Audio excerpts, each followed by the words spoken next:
Either you throw him out, or I shut this place down for good, Sheriff Dalton growled, his hand resting on his holster as every eye in the diner turned cold with fear. Renee Walker stood tall behind the counter, her voice unwavering. Not today, Sheriff. Not in my mother's diner. She had no idea that defending one broken man would ignite a storm powerful enough to shake the soul of Millstone Ridge. Renee Walker stood behind the chipped counter of Walker's Diner, her late mother's beloved little corner of Millstone Ridge. Her tired eyes lingered on the electric bill stamped with bold red letters, Final Notice. The number glared back at her like a threat, cruel and unrelenting. Outside, the morning sun was just beginning to peek through the worn-out blinds, casting long golden lines across the faded linoleum floor. She clutched the bill tighter, her knuckles paling. It was getting harder and harder to keep the lights on, let alone pretend that everything was fine. It had been just over 6 months since her mother passed, 6 months since Renee left her life behind in Chicago, where she had been a respected head nurse at a major hospital. She traded in scrubs and steady paychecks for a grease-stained apron and the creak of an old diner door that barely swung open these days. Her mother had poured everything into this place, every dollar, every dream, every prayer, and Renee had promised she'd try to keep it alive. But with the mill closed and most folks moving away or out of work, Millstone Ridge was fading, just like the sign above the diner. She ran her fingers over the edge of the counter, remembering the mornings she used to sit here as a child, swinging her legs while her mama flipped pancakes and hummed gospel tunes.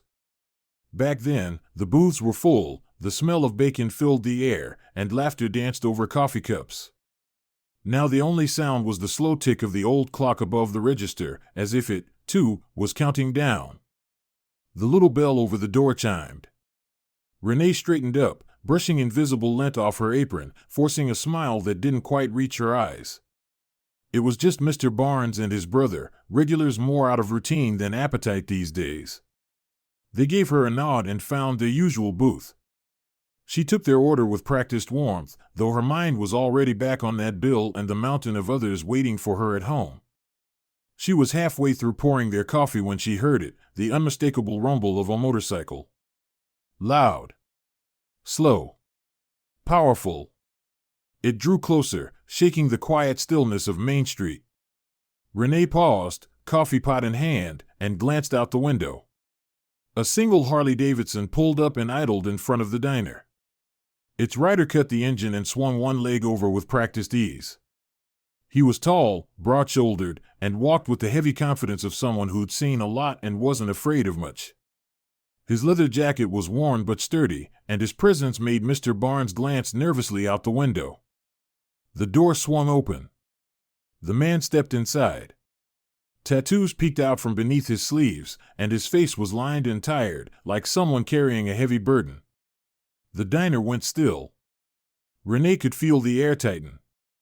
He glanced around the room, clocking the cautious stares. Then, quietly, he made his way to the counter and sat at the far end, away from everyone else. Renee's eyes met his for a brief moment. There was no menace in them, only sorrow and exhaustion. Something about him tugged at her memory, not a face she recognized, but a look she'd seen countless times back in the ICU, the hollow stare of someone who hadn't slept, who was clinging to something, or someone. She set the coffee pot down, grabbed a clean glass, and walked over. "Morning," she said softly, placing the water in front of him. "Can I get you something to eat?" "Black coffee," he said, his voice gravelly but polite. "Strong as you got." "And just toast." "Not really hungry." Renee nodded and moved to the kitchen. As she cooked, she stole a glance at the man's hands, rough, calloused, trembling slightly. Then she caught sight of a hospital wristband peeking from beneath his sleeve. Her heart twinged. She returned with the food and set it down gently. "You okay?" she asked, tone gentle.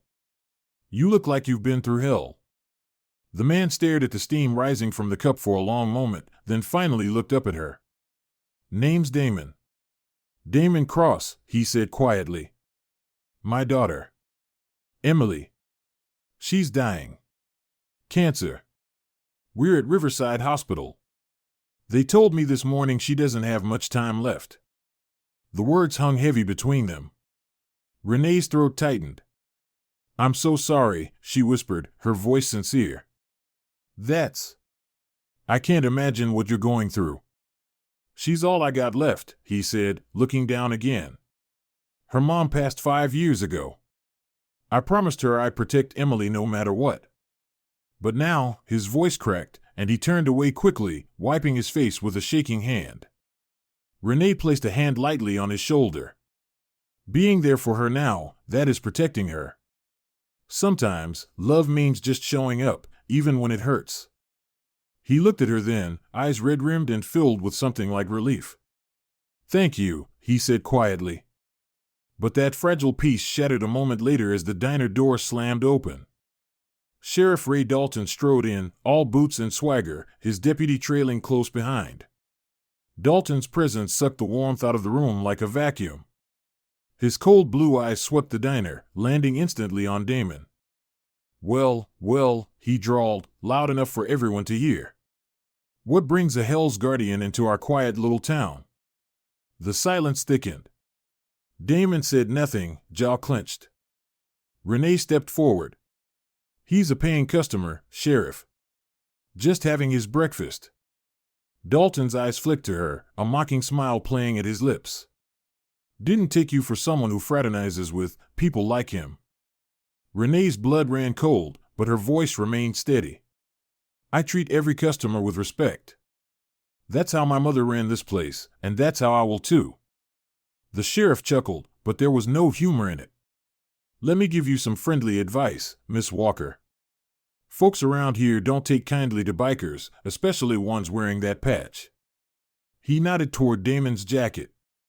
"Folks around here used to know better than to judge someone by what they're wearing," Renee said coolly. Dalton's smile disappeared.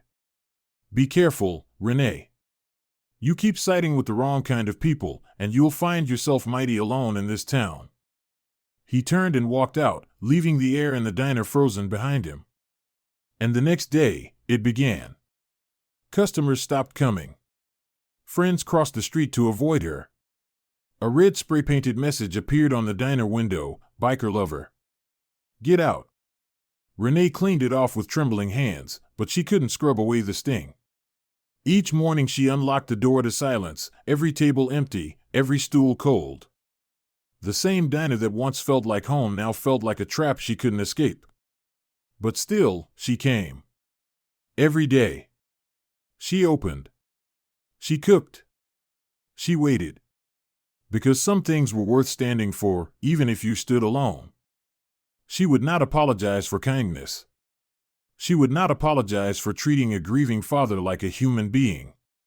And no matter what Sheriff Dalton did, no matter how the town turned its back, Renee Walker knew this: she had done what was right. What she didn't know was that miles away, Damon Cross was telling someone about her.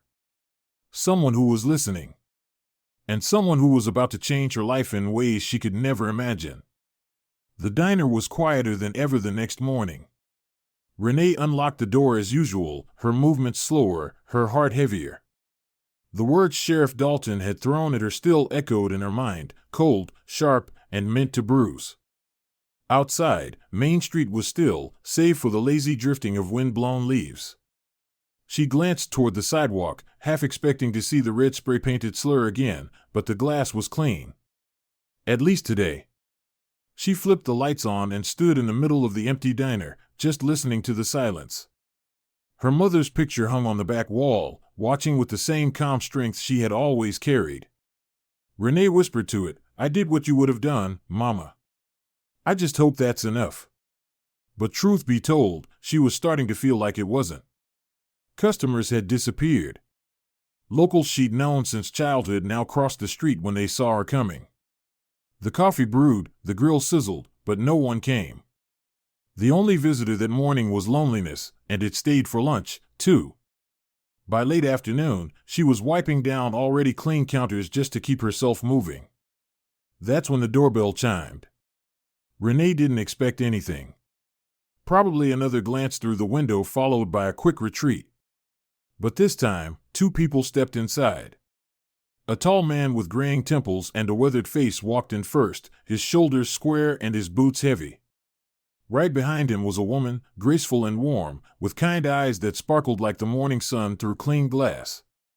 Renee straightened instinctively, her eyes narrowing slightly in caution until she noticed the patch on the man's jacket, Hell's Guardians. The same patch Damon had worn. The man extended his hand as they approached. "You must be Renee Walker," he said, his voice calm and respectful. She nodded slowly, unsure. "I am," she replied. "Who's asking?" "Name's Tobias Cross. This here's my wife, Leona." He paused and smiled gently. "Damon's brother." The tension in. Renee's chest cracked slightly.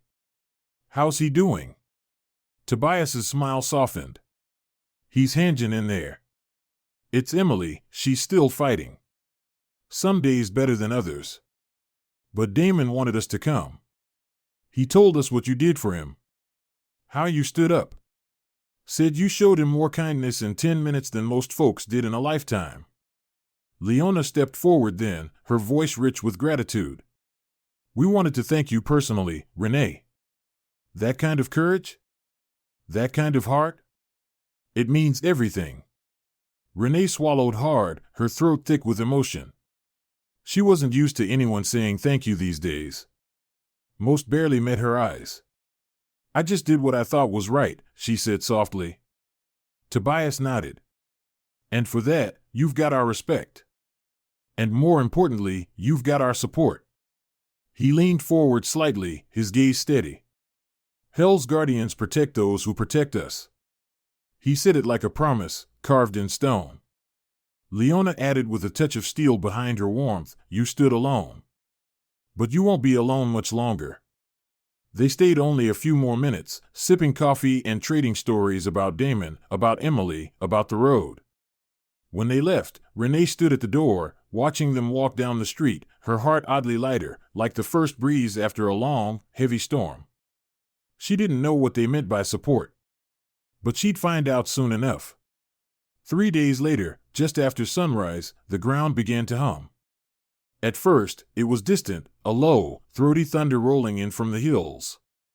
Renee stood behind the counter, wiping the same mug for the 3rd time, when the sound grew louder. Then came the vibrations. The windows began to rattle. The coffee on the counter trembled. She stepped outside and froze. Down the road, past the rusting stop sign and boarded-up hardware store, came a wave of chrome and leather. Motorcycles. Dozens. Hundreds.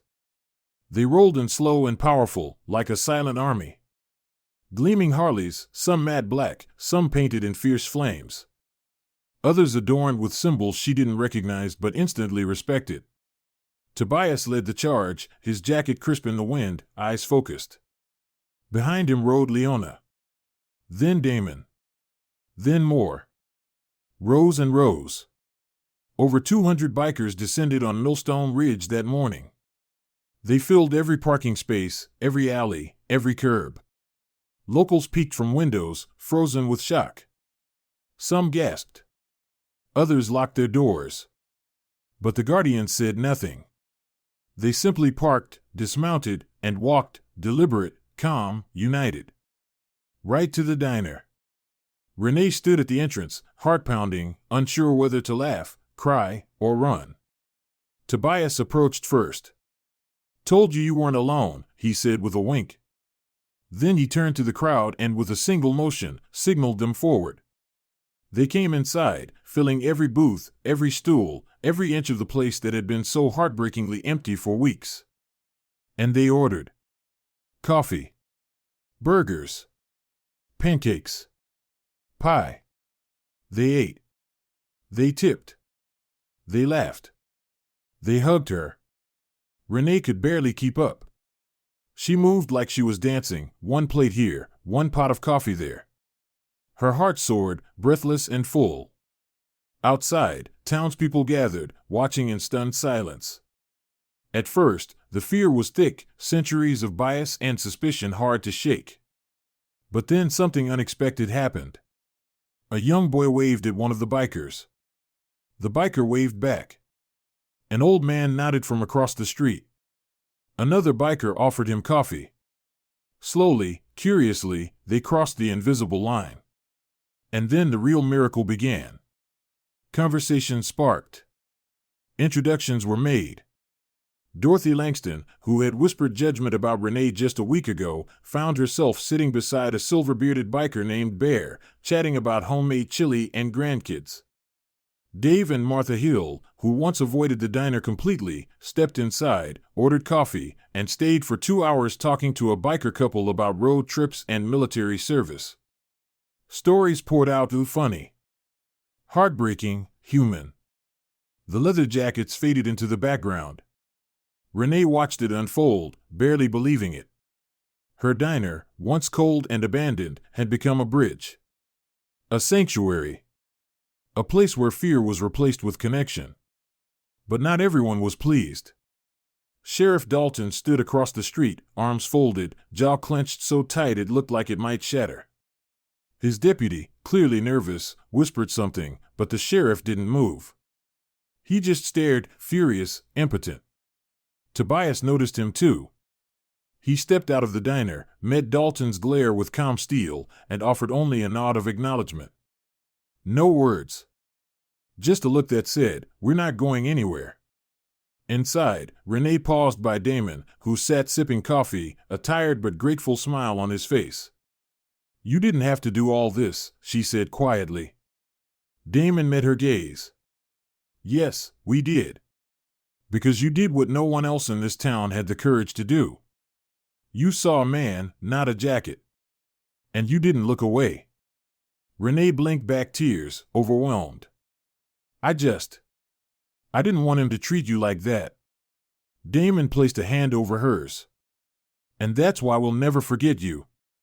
That night, long after the sun had set and the last motorcycle had rolled away, Renee sat alone at a booth, her mother's picture watching from the wall.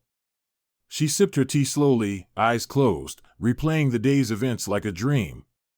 For the first time in weeks, she wasn't afraid of what tomorrow would bring. Because now she knew she wasn't fighting alone. What she didn't know was that Sheriff Dalton, still standing in the dark outside the station, was already working on a plan.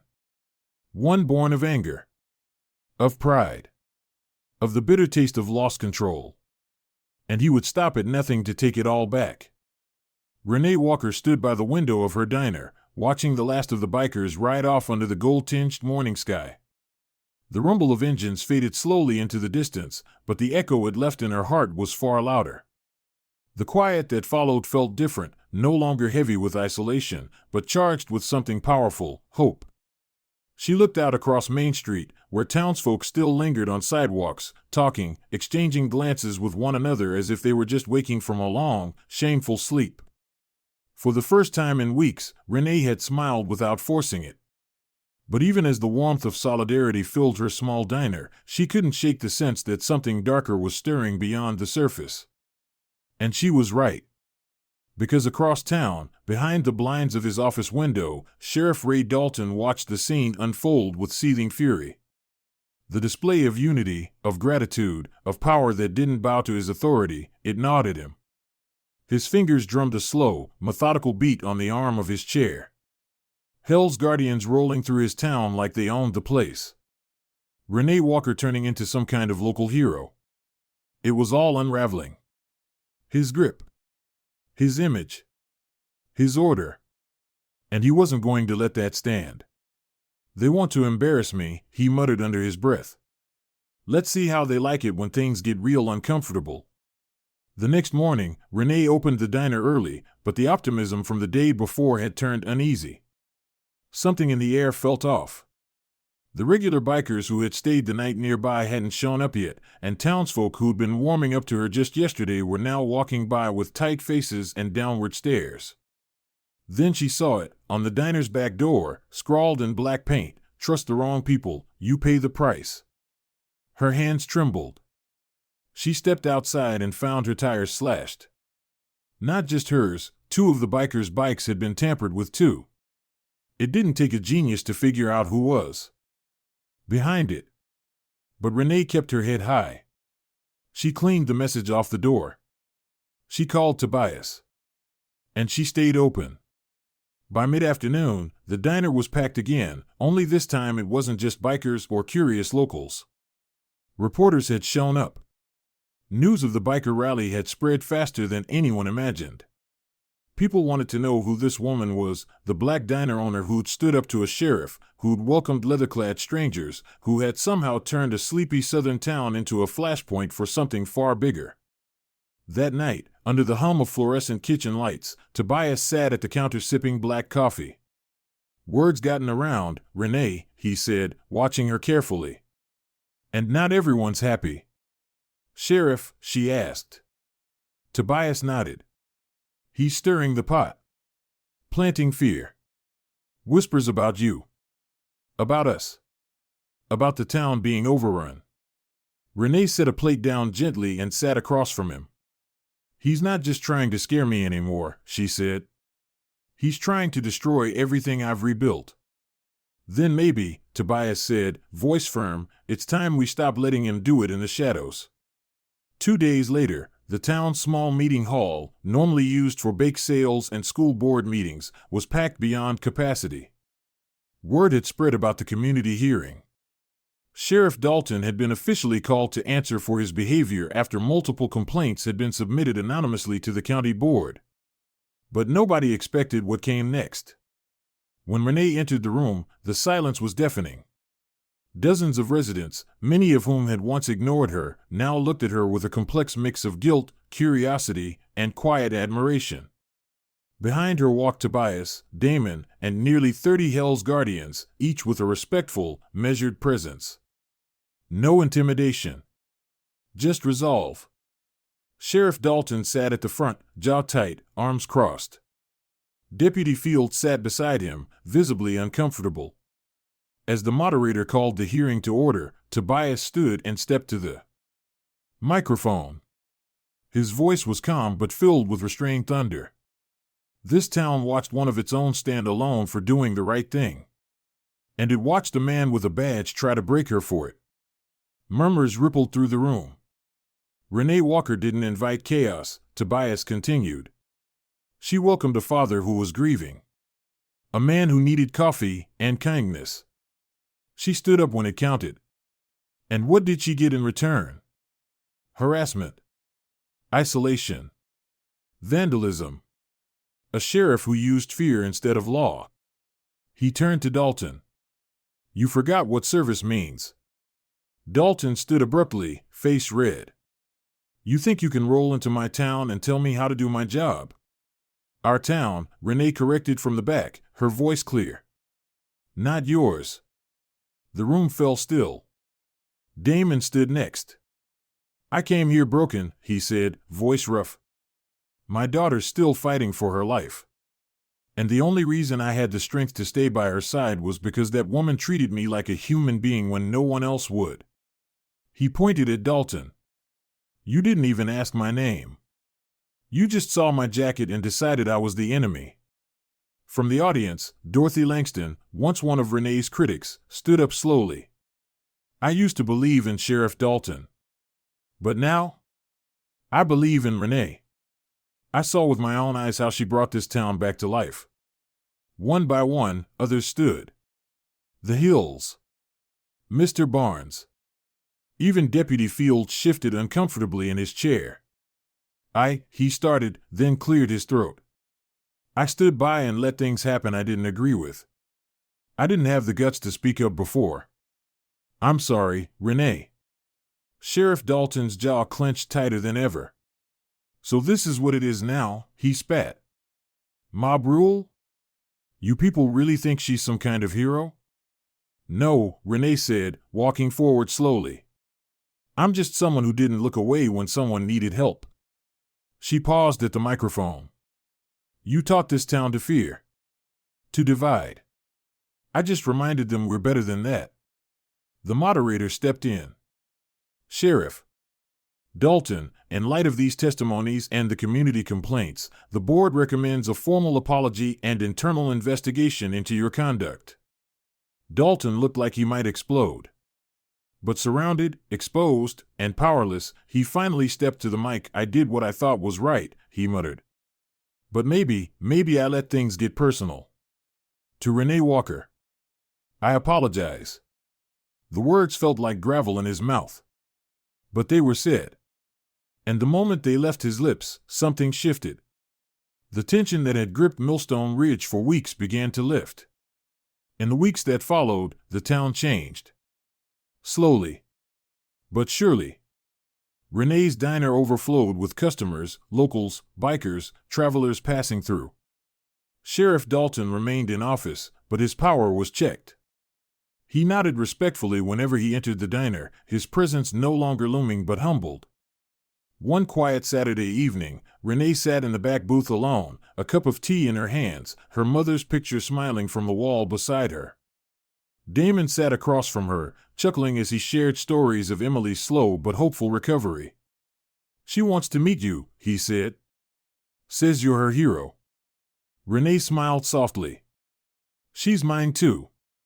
And as the laughter from customers filled the space around her, as Tobias refilled cups and Leona chatted with tourists near the jukebox, Renee looked around the place her mother built and finally felt peace.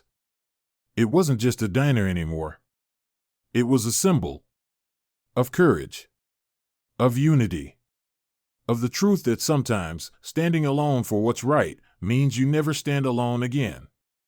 As the author of the line "She Wouldn't Cross," I want to take a moment to reflect on the heart of Renee Walker's journey and share a few thoughts with you, dear listener. At its core, this story is not just about a small-town diner or the rumble of motorcycles echoing down Main Street. It's about the power of one voice, one act of courage, to spark change in the face of injustice. Renee didn't have an army behind her when she stood up to Sheriff Dalton. All she had was her conviction, the memory of her mother's values, and a belief that doing what's right is always worth it, even when it's not popular, even when it costs you something. That's the first and most important lesson from this story. Never underestimate the impact of standing your ground for what's right, even if you're standing alone. The world doesn't change overnight. Prejudice doesn't disappear with one speech. But when one person refuses to bow to fear, it can inspire others to find their own voice. What started with one woman's quiet defiance led to a community's awakening and a bully's downfall. The second lesson is about unity. Renee welcomed Damon not because of what he looked like, but because of who he was, a father in pain, a man seeking peace. And when she showed compassion, she received it back 100-fold from the very people she once feared would judge her. True strength doesn't come from control or intimidation. It comes from connection, from empathy, from choosing love over fear. If you're listening to this and find yourself in a place where your voice feels small, or your efforts feel unseen, don't give up. The stand you take today might be the light that helps someone else tomorrow. Be bold. Be kind. And remember that even when the world tries to silence you, your integrity will always speak louder. On behalf of our team here at US Daily Story, I want to sincerely thank you for listening to this powerful tale. If Renee's story moved you, we'd love to hear your thoughts in the comments. Maybe you've been in a similar situation. Maybe someone once stood up for you. Or maybe, like Renee, you chose to do the right thing when it would have been easier to walk away. Please take a moment to like this video, share it with someone who might need encouragement today, and subscribe so you don't miss our next story. Your support helps us keep telling the kind of stories that matter, stories that shine a light on courage, justice, and the power of everyday people to change the world. Until next time, remember this: bravery isn't about never feeling fear, it's about choosing to act despite it. And that's something we all have the power to do. Thank you, and take care.